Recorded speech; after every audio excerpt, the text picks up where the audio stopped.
आपका स्वागत है हमारे चैनल साइबर एजुकेशन में। फ्रेंड, आज की वीडियो में बात करने वाले हैं बिहार डीएलएड प्रवेश परीक्षा 2023 के बारे में। फ्रेंड, जैसा कि आपको मालूम होगा, बिहार डीएलएड का एग्जाम बहुत ही जल्द होने वाला है और इस एग्जाम को लेकर हम लोग डेली सुबह 8 बजे साइंस की क्लास को देख रहे हैं, जिसमें मैंने पिछले 5 वीडियो के माध्यम से मैंने टॉप 20 क्वेश्चन हर वीडियो में कराए हैं। अगर आप बिहार डीएलएड के एग्जाम देने वाले हैं तो आपको याद होना चाहिए कि साइंस से 20 क्वेश्चन पूछे जाएंगे और डेली मैं सुबह में 20 क्वेश्चन करा रहा हूँ। आप पिछले वीडियो को देखिएगा क्योंकि आपके लिए बहुत ही इंपॉर्टेंट क्वेश्चन मैंने करा रखा है। ठीक है, चलिए हम लोग इस वीडियो को स्टार्ट करते हैं। एक क्लास नंबर 6 होगा साइंस के लिए, जिसमें हम टॉप 20 क्वेश्चन देखेंगे, वो भी वीवीआई। तो सबसे पहले इस वीडियो को दोस्तों के साथ ज़्यादा शेयर कीजिएगा। साथ ही अगर अभी तक आपने हमारे चैनल को सब्सक्राइब नहीं किया है तो चैनल को सब्सक्राइब करके हमारे साथ जुड़ जाइए, क्योंकि यहाँ बिहार डीएलएड की संपूर्ण तैयारी बिल्कुल फ्री में करवाई जाती है। यहाँ से देख सकते हैं मैंने इस क्वेश्चन के पीडीएफ को ओपन कर रखा है। तो चलिए हम एक एक करके सारे क्वेश्चन को डिटेल में समझते हैं। इससे पहले आपसे रिक्वेस्ट है कि इस वीडियो को शुरू से लेकर लास्ट तक देखिएगा और वीडियो समाप्त हो जाने के बाद कमेंट बॉक्स में आप अपना स्कोर जरूर शेयर करें कि आखिर आपने कितने क्वेश्चन का राइट आंसर दिया हुआ है। ठीक है, पहला क्वेश्चन यहाँ पर देखिए मेंशन किया गया है, जब किसी वस्तु को पानी में डुबाया जाता है तो उस पर ऊपरी बल कार्य करता है। इस बल को क्या कहा जाता है, ये आपको बताना है। बहुत ही फेमस क्वेश्चन है, बहुत सारे अलग अलग एग्जामों में इस क्वेश्चन को पूछा जा चुका है। ठीक है, इसका राइट आंसर क्या होगा? इसका राइट आंसर हो जाएगा उत्प्लावन बल, जो कि यहाँ पे बी ऑप्शन में दिया गया है। साथ ही यहाँ पे याद रखिएगा, उत्प्लावन बल को हम लोग उत्क्षेप बल भी कहते हैं। कभी कभी उत्प्लावन बल न देकर उत्क्षेप बल भी दे सकता है ऑप्शन में, तो बिल्कुल आप इस बात को भी ध्यान रखिएगा।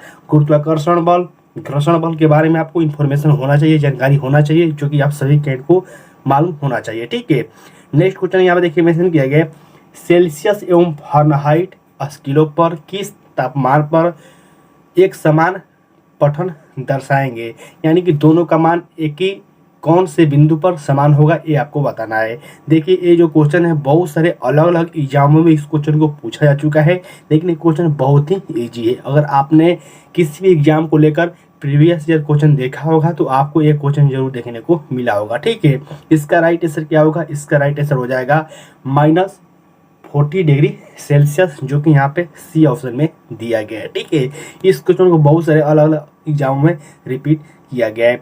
अगला क्वेश्चन देखिए मेंशन किया गया है, उस तापमान को क्या कहते हैं जिस पर वायुमंडलीय दाब पर द्रव उबलना शुरू कर देता है। जैसा कि यहाँ पे इस क्वेश्चन में मेंशन किया गया है कि उस तापमान को हम लोग क्या कहते हैं जिस वायुमंडलीय दाब पर जो द्रव है उबलना शुरू कर देता है। यानी कि हम लोग जब पानी गर्म करते हैं गैस चूल्हे पर तो जो उबलना शुरू होता है उसे हम लोग क्या कहते हैं, ये आपको बताना है। तो पिछले वीडियो के माध्यम से मैंने बताया था कि जैसे ही हम लोग पानी उबालते हैं उसे हम लोग बॉइलिंग पॉइंट और हिंदी में क्वथनाई कहते हैं। ठीक है, यानी कि यहाँ से सी ऑप्शन बिल्कुल राइट आंसर हो जाएंगे इस क्वेश्चन के। ठीक है, तो बिल्कुल आप इस क्वथनांक के बारे में याद रखिएगा। गलनांक किसे कहते हैं, फटाफट वीडियो के नीचे कमेंट करके आप मेंशन कीजिए। नेक्स्ट क्वेश्चन यहाँ पे देखिए मेंशन किया गया, किस तरह की तरंगों में कंपन तरंग के चलने की दिशा के समानांतर होती है, ये आपको बताना है। तो देखिए, जो अनुदैर्ध्य तरंग होती है वो आपको सीधी समानांतर चलती है। ठीक है, और जो आपको अनुप्रस्थ तरंग होती है ये आपको ऐसे ऐसे चलती है। ठीक है, तो बिल्कुल आप इस क्वेश्चन से इतना पॉइंट याद रखिएगा, जो अनुदैर्ध्य तरंग होती है ये आपको समानांतर चलती है, जो कि यहाँ से सी ऑप्शन बिल्कुल राइट आंसर हो जाएंगे इस क्वेश्चन के। अगला क्वेश्चन देखिए मेंशन किया गया, प्रकाश एक अनुप्रस्थ तरंग है, साबित करती हुई एकमात्र घटना कौन सी है, ये आपको बताना है। ठीक है, तो देखिए, जो प्रकाश है ये आपको अनुप्रस्थ तरंग है, इसको साबित करने के लिए जो एकमात्र घटना है वो है ध्रुवीकरण। ठीक है, जो कि यहाँ से डी ऑप्शन बिल्कुल राइट आंसर हो जाएंगे इस क्वेश्चन के। ये भी क्वेश्चन बहुत सारे अलग अलग एग्जामों में बार बार रिपीट हुआ है, तो बिल्कुल आप इसको याद रखिएगा। ठीक है, साथ ही मेरे पास बहुत सारे ऐसे भी क्वेश्चन कमेंट देखने को मिलते हैं कि सर आखिरकार आप कौन सी बुक से पढ़ाते हैं, हम इस क्वेश्चन का पीडीएफ कैसे प्राप्त कर सकते हैं। तो देखिए, पीडीएफ प्राप्त करने के लिए आप टेलीग्राम ग्रुप को ज्वाइन कर सकते हैं। साथ ही अगर आप इस बुक को बाई करना चाहते हैं बिहार डीएलएड के लिए, तो आप इस बुक को बाई कर सकते हैं, जो कि बहुत ही अच्छी बुक है। आज हम लोग बात करने वाले हैं बिहार डीएलएड प्रवेश परीक्षा 2023 के बेस्ट बुक के बारे में, जो कि चस्सू प्रकाशन के द्वारा पब्लिश की गई है। और इस बुक में आपको क्या क्या देखने को मिलेगा, तो देखिए इस बुक पे आपको 2 प्रीवियस ईयर क्वेश्चन देखने को मिलेंगे, साथ ही आपको 3 क्वेश्चन देखने को मिलेंगे। साथ ही ये संपूर्ण गाइड बुक है जो कि नए पैटर्न पर आधारित है, जो कि 120 क्वेश्चन इस बार आपको 2023 में लागू किया गया है, उसके अनुसार इस बुक को तैयार किया गया है। साथ ही संपूर्ण गाइड के साथ आप अगर प्रैक्टिस करना चाहते हैं तो आप इस बुक को भी बाई कर सकते हैं, जो कि प्रैक्टिस के लिए बहुत ही इंपॉर्टेंट है। अगर आप प्रैक्टिस करेंगे तो आपकी तैयारी और बेस्ट होती रहेगी। ठीक है, इन दोनों बुकों का लिंक मैं वीडियो के डिस्क्रिप्शन बॉक्स में डाल दूंगा, वहां से क्लिक करके आप इस बुक को बाई कर सकते हैं। नेक्स्ट क्वेश्चन यहाँ पर देखिए मेंशन किया गया है, उद्योग और वाणिज्य प्रतिष्ठानों में उपयोग की जाने वाली ऊर्जा को आमतौर पर किससे दर्शाया जाता है, ये आपको बताना है। तो आप सभी कैंडिडेट को मालूम होना चाहिए कि जो ऊर्जा का एक मात्रक होता है वो किलोवाट घंटा भी होता है, और जो वाणिज्य यानी कि उद्योग में जो दर्शाया जाता है ऊर्जा को, वो किलोवाट घंटा में दर्शाया जाता है, जो कि यहाँ से ये ऑप्शन बिल्कुल राइट आंसर हो जाएंगे इस क्वेश्चन के। नेक्स्ट क्वेश्चन देखिए मेंशन किया गया है MOS का पूर्ण रूप क्या है, ये आपको बताना है। यानी कि MOS का फुल फॉर्म क्या होता है, ये आपको बताना है। तो इसका जो फुल फॉर्म हो जाएगा, ये हो जाएगा मेटल ऑक्साइड सेमीकंडक्टर, जो कि यहाँ से ए ऑप्शन में दिया गया है। और मैंने आपको बार बार ये बात बताई है कि देखिए आप फुल फॉर्म को अच्छी से रिवाइज कर लीजिएगा, क्योंकि यहाँ से डायरेक्ट क्वेश्चन पूछे जाते हैं। अगला क्वेश्चन देखिए मेंशन किया गया है, एक शुद्ध पदार्थ है, यानी कि 4 ऑप्शन में से बताना है कि कौन सा शुद्ध पदार्थ है। ऑप्शन देख सकते हैं, चीनी का घोल, मीथेन, दूध या फिर वायु। जो इसका राइट आंसर हो जाएगा वो हो जाएगा मीथेन, जो कि एक शुद्ध पदार्थ है। मीथेन का सूत्र क्या होता है, बहुत ही ईजी है, CH4, जो कि आप सभी कैंडिडेट को मालूम होगा। मीथेन को हम लोग मार्स गैस, बायोगैस के नाम से भी जानते हैं, तो बिल्कुल आप इस पॉइंट को भी याद रखिएगा। नेक्स्ट यहाँ देखिए मेंशन किया गया है, धातुओं को किस गुण के कारण उनके पत्थर फाइल बनाने में आसानी होती है, ये आपको बताना है। तो मैंने पिछले वीडियो के माध्यम से बताया था कि जो सोना होता है सबसे अधिक तन्य होता है। और इस क्वेश्चन के बारे में बात करें तो यहाँ पूछा गया है कि धातुओं के किस गुण के कारण जो उनके पत्थर होते हैं, फाइल होते हैं, उन्हें बनाने में आसानी होती है। तो वो आपको आघात वतनीय के कारण ये आसानी होती है। और सबसे जो आघात वतनीय तत्व है वो सोना और चांदी है। और तन्यता की बात करें तो उसमें भी आपको सोना और चांदी मिल जाएंगे। ठीक है, तो बिल्कुल आप इसके बारे में इतना पॉइंट याद रखिएगा। अगला क्वेश्चन देखिए मेंशन किया गया है, निम्नलिखित तत्वों में से किसका परमाणु द्रव्यमान सबसे कम है, ये आपको बताना है। तो देखिए मैंने आपको बताया था कि आपको कम से कम 1 से लेकर 20 तक तत्वों के परमाणु संख्या, परमाणु द्रव्यमान आपको याद होनी चाहिए, क्योंकि यहाँ से डायरेक्ट क्वेश्चन पूछ लिए जाते हैं। जैसे कि यहाँ पूछ लिया गया है कि सबसे जो कम परमाणु द्रव्यमान है वो किसका होगा, तो हम लोग पहले ऑप्शन के बारे में बात करें, नाइट्रोजन। नाइट्रोजन का जो परमाणु संख्या होता है वो कितना होता है, वो 7 होता है।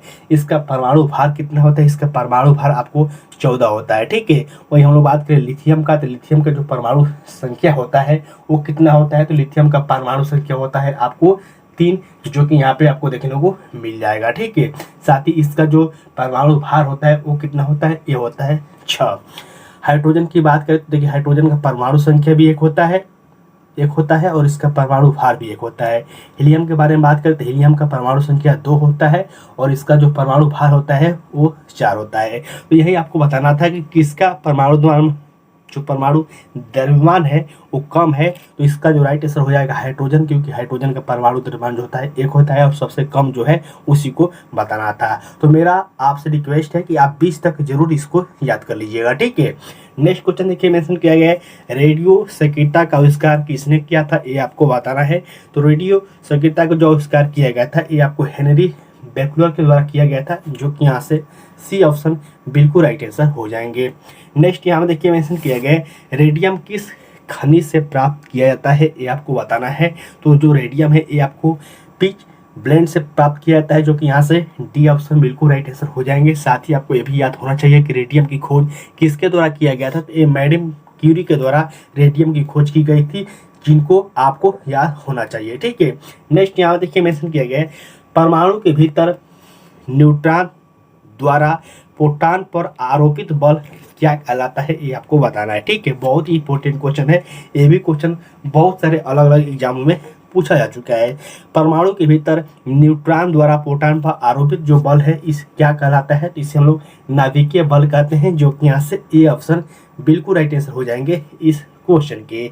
अगला क्वेश्चन देखिए मेंशन किया गया है, परिवर्तनीय संयोजकता दर्शाते हैं, ये आपको बताना है। यानी कि वो कौन से तत्व हैं जो कि परिवर्तनीय संयोजकता दर्शाते हैं। तो जो डी ब्लॉक के तत्व होते हैं वो आपको परिवर्तनीय संयोजकता दर्शाते हैं। अगर आपने आवर्त सारणी पढ़ा होगा तो आपको जरूर ये जानकारी मालूम होगा, लेकिन ऑप्शन में कहीं डी ब्लॉक दिया नहीं गया है। तो यहाँ पे याद रखिएगा कि डी ब्लॉक हम लोग संक्रमण तत्व के नाम से भी जानते हैं, जो कि यहाँ से बी ऑप्शन बिल्कुल राइट आंसर हो जाएंगे। ठीक है, डी ब्लॉक हम लोग संक्रमण तत्व के नाम से जानते हैं। अगला क्वेश्चन देखिए मेंशन किया गया, सभी एसिड यानी कि सभी अम्ल के लिए आम तत्व है। बहुत ही इजी क्वेश्चन है, लेकिन बहुत सारे अलग अलग एग्जामों में इस क्वेश्चन को भी पूछा जा चुका है।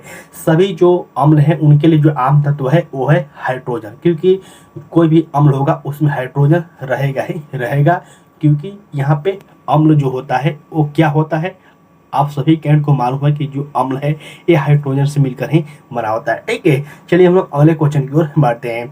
नेक्स्ट यहाँ देखिए मेंशन किया गया है, ऑक्टेन्स का न्यूलैंड सिद्धांत केवल किस तत्व तक लागू होता है, ये आपको बताना है। तो जो आपका न्यूलैंड का सिद्धांत है ये आपको कैल्शियम तक ही लागू होता है, जो कि यहाँ से सी ऑप्शन बिल्कुल राइट आंसर हो जाएंगे। देखिए केमिस्ट्री में आपको आवर्त सारणी को अच्छे से पढ़ लेना है, क्योंकि आवर्त सारणी से भी लगातार क्वेश्चन पूछे जाते हैं बिहार डीएलएड में। नेक्स्ट यहाँ देखिए मेंशन किया गया है, आधुनिक आवर्त सारणी के वर्ग एक के तत्वों को क्या कहा जाता है, ये आपको बताना है। तो अगर आप हमारा रेगुलर साइंस का वीडियो देख रहे हैं तो आसानी से आप इसका आंसर दे सकते हैं। जो प्रथम वर्ग के तत्व होते हैं उससे हम लोग क्षारीय धातु कहते हैं। जो दूसरे वर्ग के तत्व उससे हम लोग क्षारीय मृदा धातु कहते हैं। आदर्श गैस या फिर निष्क्रिय गैस 18वें समूह के हम लोग तत्वों को कहते हैं, और हाइड्रोजन समूह के तत्व 17वें वर्ग को कहते हैं। ठीक है, तो मैं इन सारे बातों को बता रखा है पहले भी, अगर आप रेगुलर वीडियो देख रहे हैं तो आपको सारा इन्फॉर्मेशन होगा। नेक्स्ट यहाँ पर देखिए मेंशन किया गया है, एक ही समूह के तत्व में क्या समान होता है, ये आपको बताना है। तो देखिए जो एक ही समूह के तत्व होते हैं उनमें क्या समान होगा, परमाणु संख्या बिल्कुल नहीं होगा, परमाणु द्रव्यमान भी नहीं होगा, परमाणु त्रिज्या भी नहीं होगा। एक ही ऑप्शन बच जाता है रासायनिक गुण। और आप इसके परमाणु संख्या परमाणु द्रव्यमान, अगर आप परमाणु संख्या परमाणु द्रव्यमान के बारे में नहीं पढ़े हैं तो फिर आपको ये समझना मुश्किल हो जाएगा कि आखिरकार परमाणु संख्या क्या होता है, परमाणु द्रव्यमान क्या होता है, तो फिर आपको प्रॉब्लम हो सकती है। नेक्स्ट यहाँ देखिए मेंशन किया गया है, मधुमक्खी के डंक का इलाज करने के लिए किसका उपयोग किया जाता है, ये आपको बताना है। तो मधुमक्खी का डंक यानी कि जो मधुमक्खी काट देती है उसको इलाज के लिए बेकिंग सोडा का उपयोग किया जाता है, जो कि यहाँ से ए ऑप्शन बिल्कुल राइट आंसर हो जाएंगे इस क्वेश्चन के। नेक्स्ट और लास्ट क्वेश्चन यहाँ पर देखिए मेंशन किया गया है, निम्नलिखित में से किसे आरम कहा जाता है। तो आरम सोना को कहा जाता है, जो कि यहाँ से बी ऑप्शन बिल्कुल राइट आंसर हो जाएंगे इस क्वेश्चन के। तो फ्रेंड आज की इस वीडियो के माध्यम से मैंने बिहार डीएलएड के लिए साइंस के टॉप 20 क्वेश्चन कराए हैं, जो कि आपके एग्जाम के दृष्टि से सारे क्वेश्चन इंपॉर्टेंट हैं। तो सबसे पहले वीडियो के नीचे कमेंट करके आप अपना स्कोर मेंशन कीजिए कि आखिरकार आपने कितने क्वेश्चन का राइट आंसर दिया हुआ है। साथ ही आप घर पर 4 से 5 घंटे पढ़ाई करते रहिए डेली। साथ ही आप सुबह में डेली हमारा लाइव क्लासेस देखते रहिए। ठीक है, तब तक के लिए वाह फ्रेंड, जय हिंद।